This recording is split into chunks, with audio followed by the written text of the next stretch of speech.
गुज़श्ता साल में थे और जैसा मैं लास्ट टाइम भी कहा, आप हमारी बरकत है। तो इस बरकत के कामों में अल्लाह ताला आपको यहाँ ये काम के लिए चुना और हमेशा चुना रहेगा इंशाअल्लाह। आपकी अच्छाई हमसे, आपकी खुश मिजाजी से भी बहुत मुतासर हूँ मैं। और मोहम्मद असदुल्ला साहब, आप तो आपकी टीम तो माशाअल्लाह है, इरफान भाई से लेके सिद्दीक साहब तक अभी तक जो कोऑर्डिनेशन हुआ, क्योंकि देखिए हज में ऐसा है कि हर साल चेंजेस आते हैं। अभी थोड़ी देर पहले खाना नहीं पका सकते, अब है ऐसा, कल के दिन कुछ और है, परसों कुछ और है, क्योंकि ये इतनी डिफ़िकल्ट लॉजिस्टिक्स है हज की। तो मैं उसके बारे में बता दूंगा। पहले फैज़ भाई का शुक्रिया अदा करूंगा। फैज़ भाई हमको मेहमान बनाए पैलेस में, कितने सालों से बनाते आ रहे हैं, और भाई गुज़िश्ता साल और ये साल आने वाले सालों में भी भूलो ना, यहाँ ही बुलाया, क्योंकि बरकती जगह है, क्योंकि निज़ाम का वक्फ है, तो निज़ाम की जो है ना पैलेस में होना ज़रूरी है। लेकिन इत्तेफाकन ये वक्फ लिल्लाह है।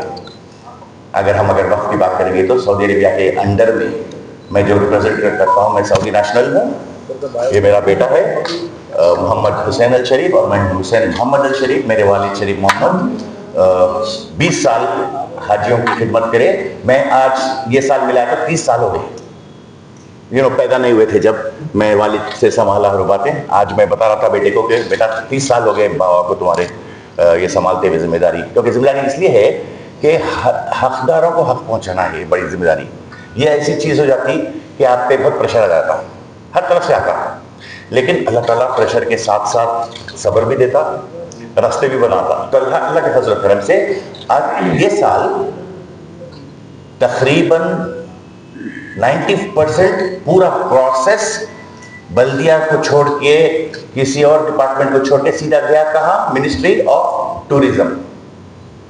तो अब टूरिज्म के हिसाब से हमको तस्रीह बनाना पड़ा, और मैं कोशिश करा जल्द से जल्द बनाने की, ताकि हाजियों को जल्द से जल्द ले लेना। पहले रमजान में, बाद में हो रहा, तो फिर वो हाजियों को कोई पैसे लेट मिल रहे। अब तो मैं तो चाहूँगा कि हाजिया पैसे भी ना दे, क्योंकि जब उनका ट्रॉफी हो जा रहा, अभी पेमेंट्स नहीं हुए हैं। इंशाल्लाह प्रेशर डालो ऑटोमेटिक पे, तो इंशाल्लाह अब के साल सेम लास्ट ईयर की बिल्डिंग है, लेकिन 695 होगी, जो कि 710 थे, क्योंकि हर साल मेजरमेंट में फ़र्क लाते हुकूमत, उस हिसाब से हमको 695 मिले, तो 695 करेंगे हाजियों का कुरानबाजी, जो कि महाराष्ट्र, कर्नाटक और तेलंगाना से है। 45 टोटल डिस्ट्रिक्ट्स है, 33 तेलंगाना से है अपने, और 8 है अपने महाराष्ट्र से, और 4 है कर्नाटका से।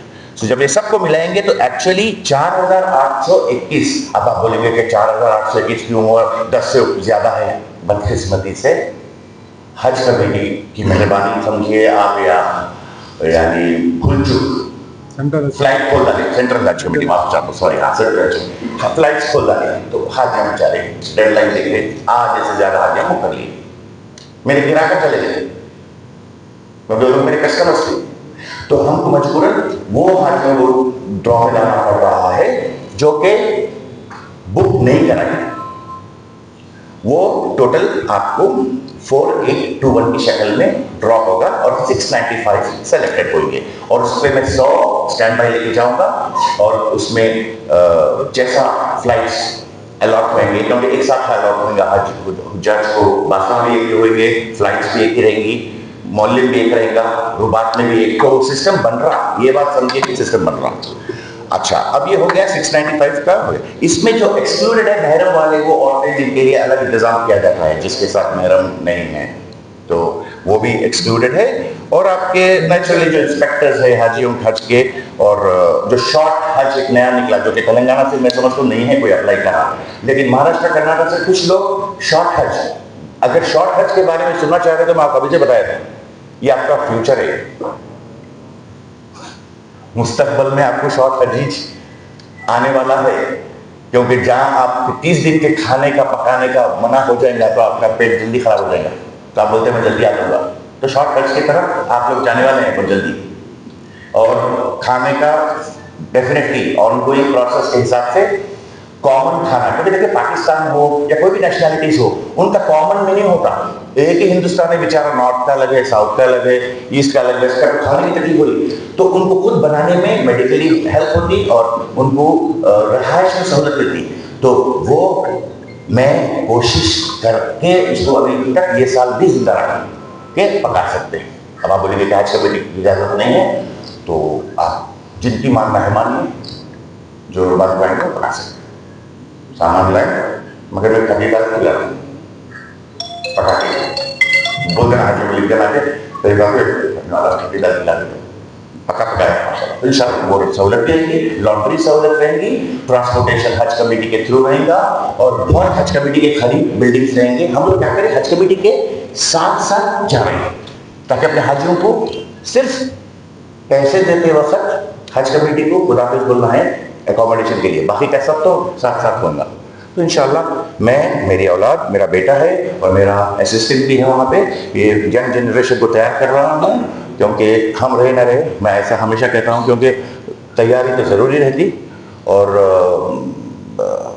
ये हम पे जिम्मेदारी सऊदी हुकूमत की है ये, इसलिए मेरा फैज भाई कहता हमेशा झगड़ा चलते रहता भाई, और ख़ास है हमारे लोग हैं, परसेंटेज है, फलान है फलान है। मैं बोला अगर मैं मस्जिद को अगर वक्फ करके गया, मौलवी साहब को, इमाम साहब को बोल के जाऊँ कि सामने की लाइन छोड़ कर रखो, मेरे लोगों को रखो, बोल नहीं कह सकते, क्योंकि खैरियत आप जिसमें खैर करते हो, वक्त खैरियत बोलते जिसको, जो आप वक्त खैरी बोलते हैं, वक्त खैरी में कोई परसेंटेज नहीं है, डायरेक्ट है। हाँ, मेरा अब फैज भाई का रिश्ता है तो अब चाहे वो वक्त से दूं या मेरे अपने पर्सनल अकाउंट से दूं, मैं उनकी हेल्प बराबर करूंगा, क्योंकि he is a genuine person. मैं कभी उनके सिलेक्शन में, आप यकीन मानिए, फॉर प्ले नहीं देखा मैं, और मैं आपको ये बता देता हूँ, that's your positive side of it. लेकिन शर्त वाजिब में कोई परसेंटेज नहीं है, ये बात हमेशा वहाँ दर्ज है। तो मैं इसको क्लियर कर देना चाह रहा हूँ, और सारे हाजियाँ मेरे सर आँखों पे है, सबको आप लिखिए कि हुसैन शरीफ साहब जितने रुपये में आएंगे, मैं, मेरी औलाद सर आँखों पे रखेंगी, आराम से उनका हज कराएंगे। मैं मानता हूँ कि कुछ चीज़ें आप नहीं करें तो कुछ नहीं फ़र्क पड़ता, करें तो कितना बड़ा अजर है।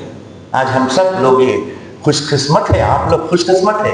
अब बोलेंगे कि मीडिया का क्या रोल है, मीडिया दुआ दे रही, क्योंकि मीडिया क्या कर रही, ये ऐसे प्यारे मौके को सब तक पहुँचा रही जिसमें गरीब के पैसे बचते। 55,000 I think, around 50,000 almost around 50,000 each Haji saves for his pocket. क्या चाहिए, आज मेरे 30 साल हो गए अल्हम्दुलिल्लाह, आज ये 30th एनिवर्सरी बोल सकते हैं आप उसको, मेरी उम्र की, मेरे हज के कामों में, और 1,24,000 मुसलमानों को सऊदी अरेबिया में मैं इस दौर में ठहराया free, 100% free, transparent, crystal clear, और उसको जारी मैं रखूंगा, मेरे बाद मेरी औलाद रखेंगी या मेरे साथ रखेंगी औलाद। तो ये विरासत नहीं है, वक्त विरासत नहीं है, मैं मानता हूँ। मेरे वालिद का मेरे से, हम लोग को अल्लाह ताला चुन रहा, और जब तक चुनता जब तक सीधा है, आप समझते सीधा नहीं है तो क्या चुनता, चले आते दूसरे आते। तो ये 30 साल से रहना ही मेरा अपना शाही, मैं कहता हूँ कि प्रेस्टीज है, मैं अपने आप को फख्र मानता हूँ कि अल्लाह ताला ने 30 साल इस काबिल बनाया, मेरी औलाद को बनाएगा इंशाल्लाह, उनको तैयार करा। और ये वकील है बाय प्रोफेशन, अपने दादा पे गए वकील साहब है, और he is a CEO in a legal firm. तो जहाँ हुकूमत आती है इनको सामने ढकल देता हूँ मैं, जाओ बाबा तुम्हारा डिपार्टमेंट है देख लो, and he is very good, I tell you माशाल्लाह। ये न्यू जनरेशन है, लोग कंप्यूटर की। तो एनीवे मैं थोड़ा वक्त ले लिया, थोड़े हाजों का भी बारे में समझाना था। खाना पीना is okay, study washing no problem, transportation is okay, आओ पकाओ खाओ, हज करो, आराम से चले, और कोई तकलीफ इंशाल्लाह मेरे तरफ से हमेशा की तरह नहीं होंगी इंशाल्लाह। आपकी टीम का ताउन का मैं आपसे फिर गुजारिश करूँगा।